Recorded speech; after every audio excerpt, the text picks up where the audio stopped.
नमस्कार। आज मैं फिर आपके सामने अपराध की एक और घटना लेकर आया हूं। आज के अपराध की घटना भी हालिया है, बिल्कुल हाल फिलहाल की है। बात उत्तर प्रदेश के एटा जिले की है। एक एटा में बड़ा कस्बा है जलेसर। जलेसर थाना क्षेत्र में मीलगढ़ी एक गांव है। मीलगढ़ी गांव से शाम को कोई 4-4:30 बजे के आसपास कंट्रोल रूम के माध्यम से यानी 112 के माध्यम से थाने पर ये सूचना आई कि गांव के ही नरेंद्र सिंह की पत्नी और उनकी 2 नाबालिग बेटियों ने सुसाइड कर लिया है, आत्महत्या कर ली है पंखे से लटक कर। 3 महिलाओं की आत्महत्या की खबर और प्राइमा फेसी ये बताया गया कि आत्महत्या है, लेकिन पुलिस का दिमाग चलने लगता है। फौरन सारी फोर्स वहां पर आ गई, पूरा गांव इकट्ठा था और गांव के लोगों ने मिलकर इस प्रत्याशा में कि हो सकता है किसी के शरीर में कुछ जान बची हो, तीनों अलग अलग कमरे में थी। एक ही कमरे में तीनों मृत्यु नहीं हुई। अलग अलग कमरों में जो लटकी हुई लाशें थीं उनको उतारा गया। देखा गया किसी में कोई जान बाकी नहीं थी। पुलिस ने आते ही नाराजगी व्यक्त की कि साहब इसे बिना पुलिस के क्यों उतारा गया, जब ये तय हो गया था कि ये लटकने के कारण इनकी मृत्यु हो चुकी है तो पुलिस को आने दिया गया होता। उन लोगों को वहां तुरंत अलग अलग किया गया जिन लोगों ने लाशों को उतारने में मदद की थी। बहरहाल पुलिस को जो प्राइमा फेसी है, पुलिस को भी ये लगा कि तीनों ने आत्महत्या ही की है, लेकिन फिर भी कभी कभी इस तरह की घटनाओं में आगे चलकर दांव पेंच समझ में आने लगते हैं। लिहाजा पुलिस ने अपनी तरफ से पूरी सतर्कता बरतते हुए घटनास्थल की वीडियोग्राफी, फोटोग्राफी, फॉरेंसिक जो सैंपल्स वहाँ से लिए जाने होते हैं, सारे फॉरेंसिक सैंपल्स इकट्ठा किए गए। डॉग स्क्वाड को भी बुलाया गया कि ऐसा न हो बाद में ये हल्ला हो कि मार के लटकाई गई तीनों महिलाएं हैं और फिर लेने के देने पड़ जाएंगे। बदायूं की वो प्रसिद्ध घटना आपको याद होगी जब 2 बहनों को एक नीम के पेड़ से लटकाया गया था। ये इंटरनेशनल न्यूज़ बनी थी। कारण उसका यही था कि उस समय पुलिस ने अटेंड नहीं किया था और उसकी फोटोग्राफ और उसकी वीडियोग्राफ ये इतनी ज़्यादा सर्कुलेट हुई कि देखने वाले विचलित होकर इसे आगे बढ़ाते रहे। बहरहाल करीब 4 बजे 4:30 बजे के आसपास जब वहाँ पुलिस पहुंची तो 35 वर्षीय अनुराधा, नरेंद्र सिंह की पत्नी अनुराधा, 17 साल की संध्या और 16 साल की शिवी, तीनों अलग अलग कमरों में पंखे के रॉड से दुपट्टा या साड़ी से फंदा बनाकर लटकी हुई थी। घर में सिर्फ एक लड़की बची थी। उस लड़की की उम्र 12 साल थी। उससे पूछा गया तो उसने बताया कि मुझे सामान लेने के लिए माँ ने बाजार भेज दिया था। जो सामान ले आना था उसको जाने और ले आने में 45 मिनट करीब लगे। जब मैं घर आई तो दरवाज़ा भीतर से बंद नहीं था। मैं भिड़े हुए दरवाजे से जब अंदर गई तो मैंने माँ को सबसे पहले फंदे पर लटके हुए देखा। मेरी चीख निकल गई। मैं बाहर गई, गांव वालों को इकट्ठा किया। गांव वाले फौरन तुरंत भाग के आ गए और तीनों की लाशों को फंदों से छुड़ाकर नीचे ज़मीन पर रख दिया। ये कुल प्राइमा फेसी बात ये वहाँ पर समझ में आ गई। पुलिस ने इसके डिटेल में जाने की कोशिश की कि कोई न कोई वजह होगी कि 3 महिलाओं ने 2 नाबालिग लड़कियां जिनमें शामिल हैं अचानक क्यों आत्महत्या करने लगी भला। सबके दिमाग में एक ही चीज़ लगती है कि किसी न किसी के साथ कोई ऐसी घटना या दुर्घटना हुई है जो समाज के लिए या जिसके बारे में समाज से शेयर नहीं किया जा सकता, और इससे बढ़िया है कि जान दे दी जाए। पुलिस ने कुरेदना शुरू किया। धीरे धीरे जब बॉडी को भेज दिया गया पोस्टमार्टम के लिए एटा डिस्ट्रिक्ट हेडक्वार्टर में, तो बातें धीरे धीरे पता लगने लगी। पता ये लगा कि बड़ी वाली लड़की संध्या के गांव के ही एक सजातीय लड़के सुमित से, वो भी 17-18 साल का मतलब बालिग नहीं हुआ था, उससे संबंध हो गए, प्यार के संबंध हो गए।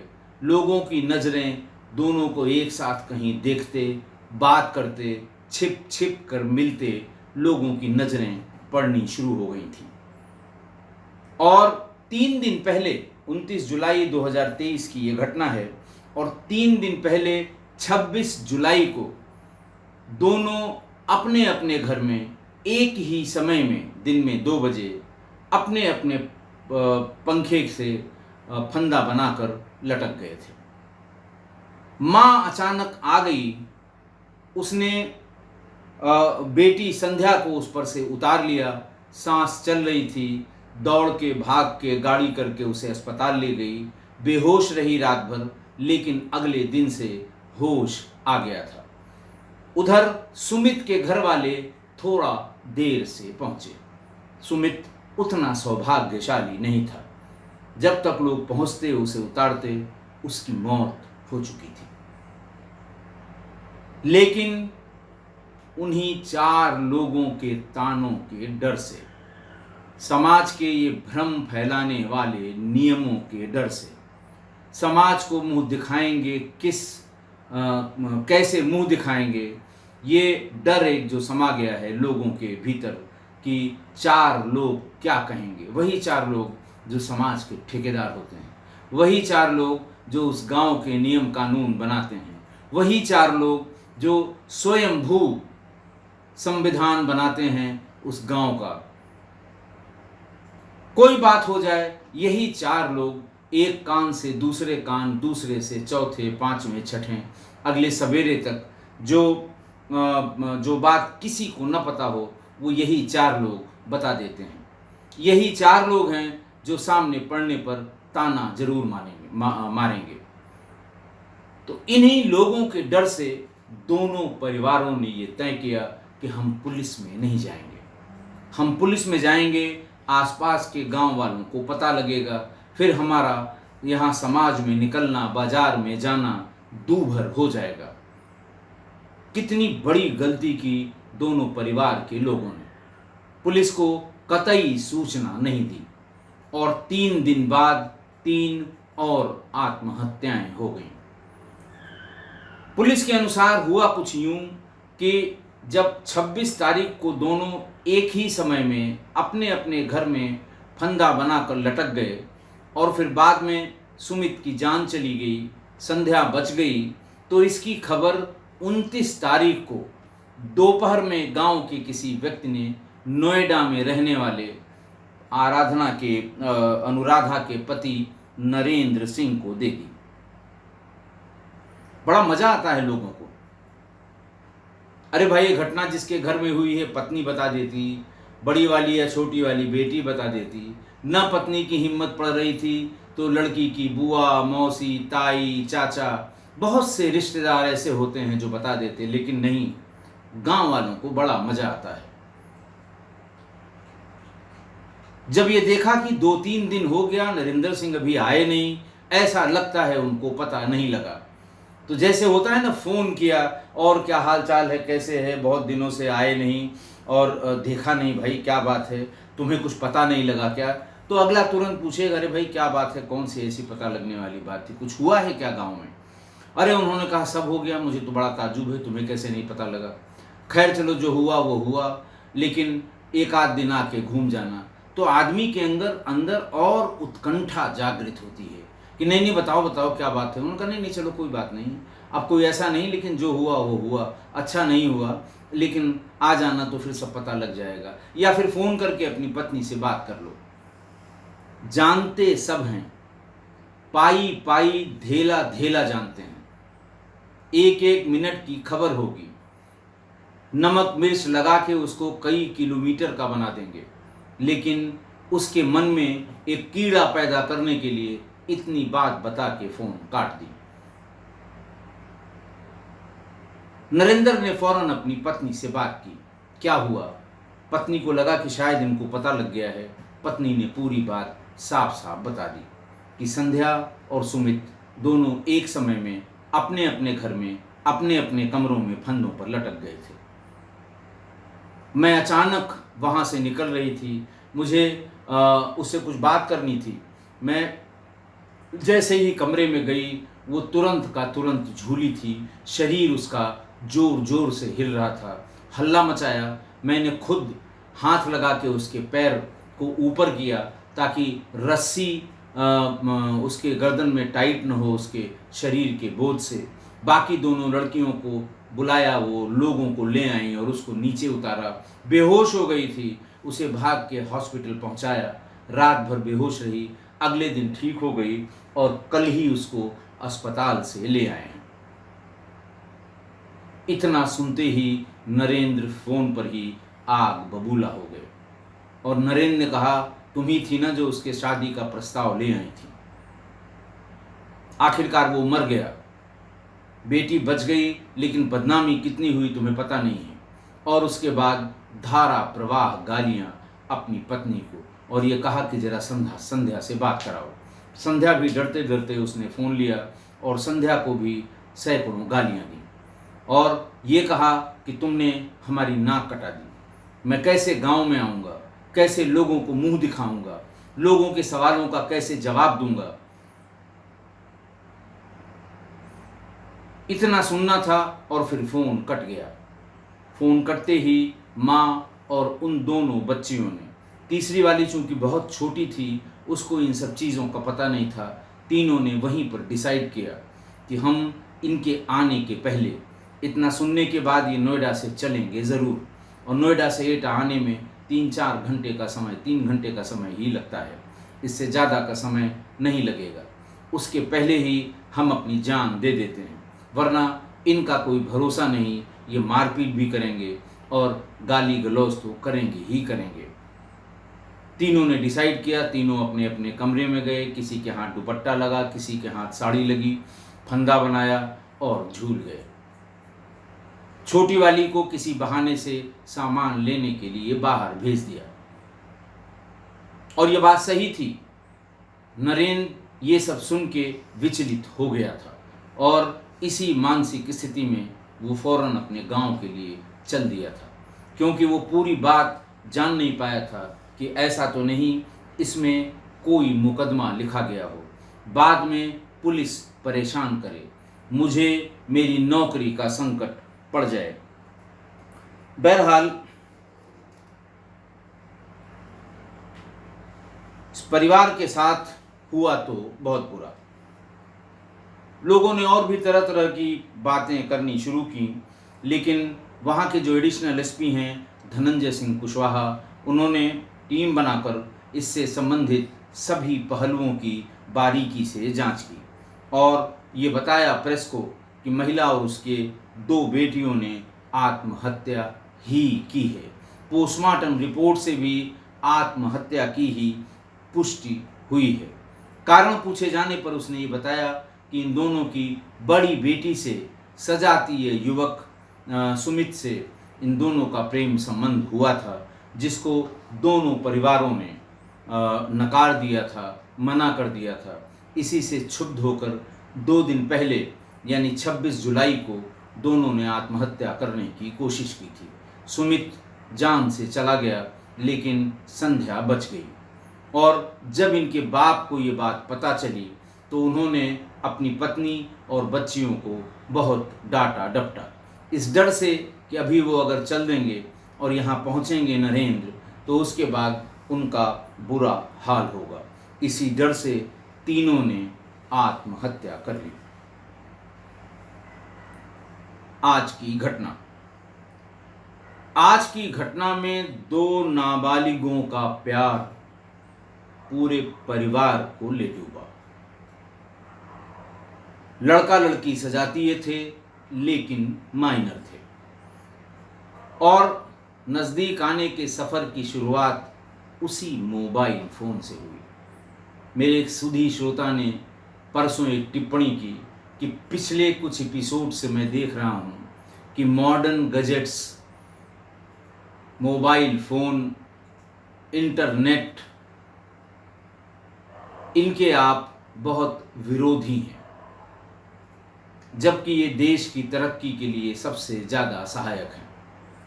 मैंने उनको जवाब भी लिखा कि हाँ, जहाँ तक अपराध का प्रश्न है, जहाँ अपराध की बात है, मैं बिल्कुल इन सभी का विरोधी हूँ, खासकर मोबाइल फ़ोन का। लेकिन ये भी सही है कि इंटरनेट और मोबाइल फ़ोन से हमारे दूसरे जो समाज के जो बच्चे हैं, पढ़ने वाले बच्चे हैं, उन्होंने बड़ी तरक्की की है। लेकिन अपराध में भी कोई इसका सानी नहीं है मोबाइल का, और ख़ास तौर से इस तरह के अपराध की। बहरहाल मोबाइल के ज़रिए ये सफ़र की शुरुआत हुई, और फिर उसके बाद वही फेमस कसम 7 जन्मों वाली कि 7 जिएंगे 7 मरेंगे और 7 जन्म तक, फेमस कसम है। देखो, जिसके ऊपर बीती है वो जानता है कि उसने कब कब कसम खाई है, चाहे लड़का हो चाहे लड़की हो, तो वो कसम खाई गई। और लड़के लड़की में नाबालिग थे, बच्चे ही थे, समझ लें।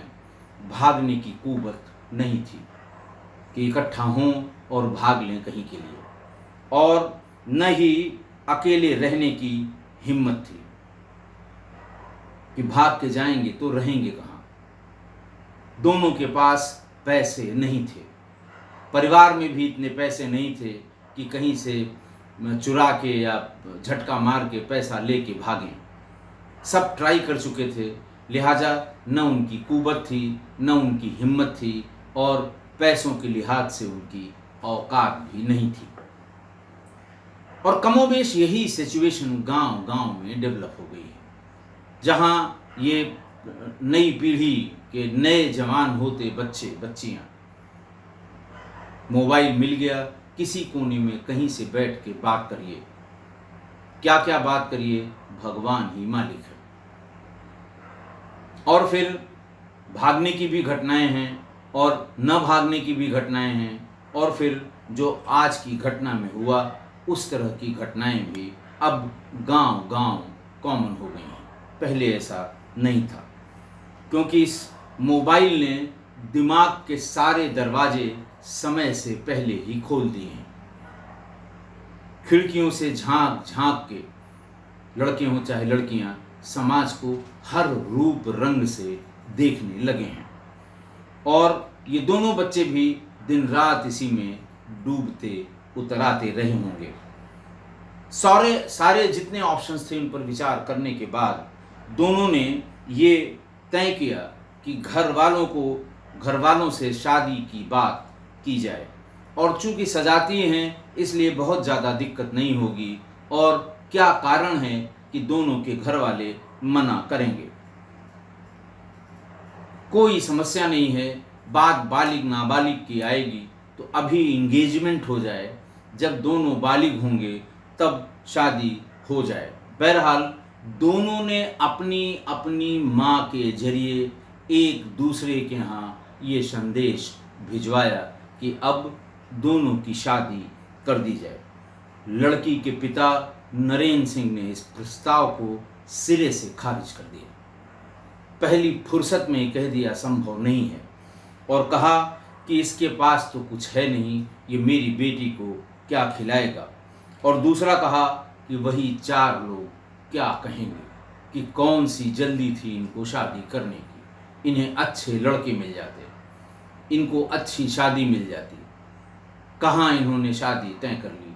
लिहाजा ये बिल्कुल सिरे से खारिज करता हूँ, क्योंकि वो 4 लोग, असली डर तो उन्हीं का था, नरेंद्र सिंह को।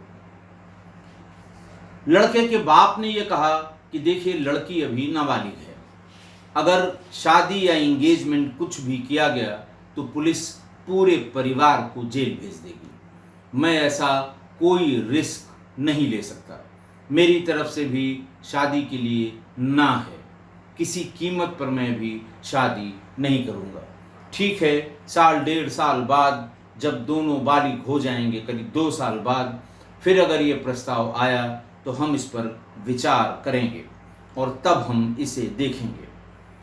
जब एक ही दिन में दोनों को ये कम्युनिकेट हो गया कि शादी नहीं हो पाएगी और अब घर पर पहरेदारी बढ़ेगी, तो दोनों के दिमाग में मुझे पूरा यकीन है कि जो हमारे पुराने गायक थे के.एल. सहगल साहब, उनका एक गाना फिल्म था शहंशाह, फिल्म थी शहंशाह, 1946 का ये गाना है, लेकिन आज भी ये गाना गुनगुनाया जाता है। नौजवान पीढ़ी या नई पीढ़ी को शायद ही इस गाने के बारे में पता हो और शायद ही के.एल. सहगल के बारे में पता हो। उस ज़माने में जब सिर्फ रेडियो हुआ करते थे, ब्लैक एंड वाइट सिनेमा हुआ करता था, उस ज़माने में के.एल. सहगल बहुत ही मशहूर गायक थे और उनका वो गाना जो इनके दिमाग में किसी न किसी तरह से, किसी न किसी रंग रूप से इनके दिमाग में आया होगा कि जब दिल ही टूट गया हम जी के क्या करेंगे,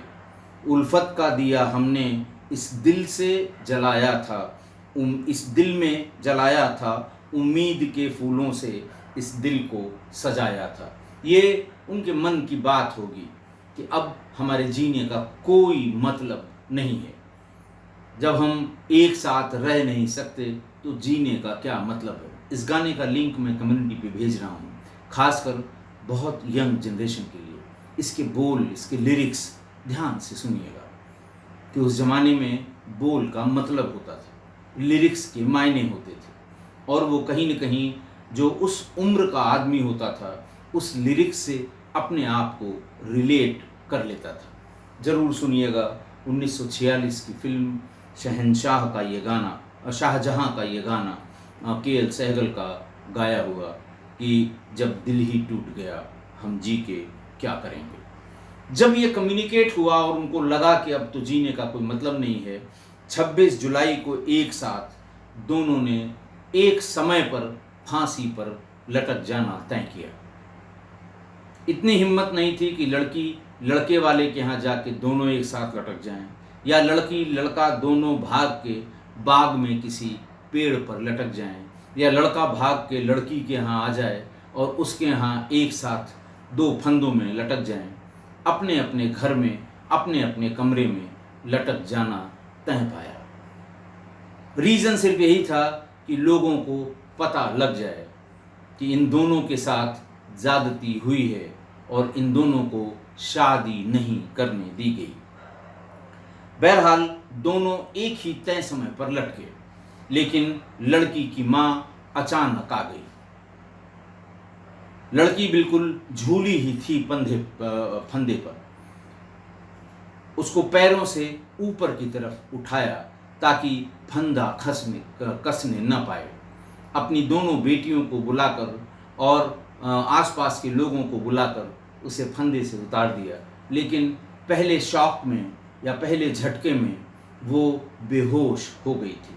भागकर अस्पताल ले गई, रात भर बेहोश रही, सवेरे उसे होश आ गया और एक दिन बाद वो घर पर लौट आई। लेकिन सुमित इतना भाग्यशाली नहीं था कि उनके घर वाले लटकने के तुरंत बाद किसी कारण से उसके कमरे में पहुंच जाएं, और जब तक वो लोग आते या घर वालों को पता लगता, सुमित की जान जा चुकी थी। लेकिन दोनों परिवारों ने पुलिस को सूचना नहीं दी। कारण वही, लोग क्या कहेंगे, ये समाज क्या कहेगा। समाज के 4 लोग जीने नहीं देंगे, इसलिए पुलिस को सूचना देना ठीक नहीं है। हल्ला हो जाएगा, पुलिस आएगी, पूछताछ करेगी। ये गंभीर सूचना पुलिस को नहीं दी गई और बिना किसी को कुछ बताए लड़के का यानी सुमित का अंतिम संस्कार कर दिया गया। इस पूरी घटना का पता संध्या के पिता नरेंद्र को नहीं था, लेकिन किसी ने,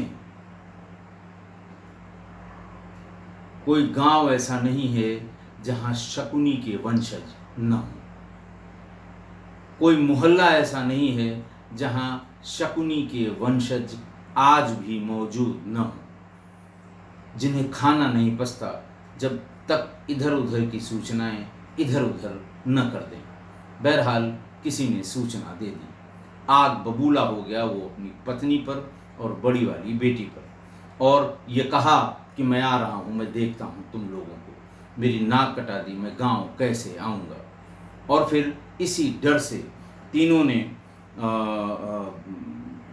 डिसाइड किया कि हम आज ही फंदे पर लटकेंगे, और तीनों फंदे पर लटक कर तीनों ने अपनी जान दे दी। देखा जाए तो इन दोनों मासूमों के प्यार ने 4 जानें ली 3 दिन के अंतराल में। सुमित भी मरा, उसकी जो संध्या थी वो भी मरी, संध्या की माँ भी मरी, और संध्या की छोटी बहन भी आत्महत्या करके जान उसने दे दी। लब्बो-लवाब ये कि समाज के डर और उन 4 लोगों के तानों का भय, गांव के 4 लोगों ने, ये कह लें कि इन सब की जान ले ली। उनके तानों के भय ने, उनके कमेंट ने, उनके टीका टिप्पणी के भय से ये 4 जानें चली गईं। जबकि समस्या का समाधान परिवार के साथ, और अगर जरूरी होता तो गांव वालों के साथ चुपचाप बैठकर इस समस्या का समाधान निकाला जा सकता था, हल किया जा सकता था। पर वही है कि समाज की चाल और उसका दोहरा चरित्र, जब अपने पर आ जाए तो दूसरा नियम, दूसरे पर आ जाए तो खूब मिर्च मसाला लगाकर लोगों को कम्युनिकेट करना। तो वो दोहरा चरित्र, और इसी के कारण किसी की हिम्मत नहीं पड़ी कि इस पर कोई पंचायत कर ली जाए, इसको बैठकर सुलझा लिया जाए। सजाती थे, कोई ऐसी बात नहीं थी, लेकिन फिर भी नहीं हुआ और 4 जानें चली गईं।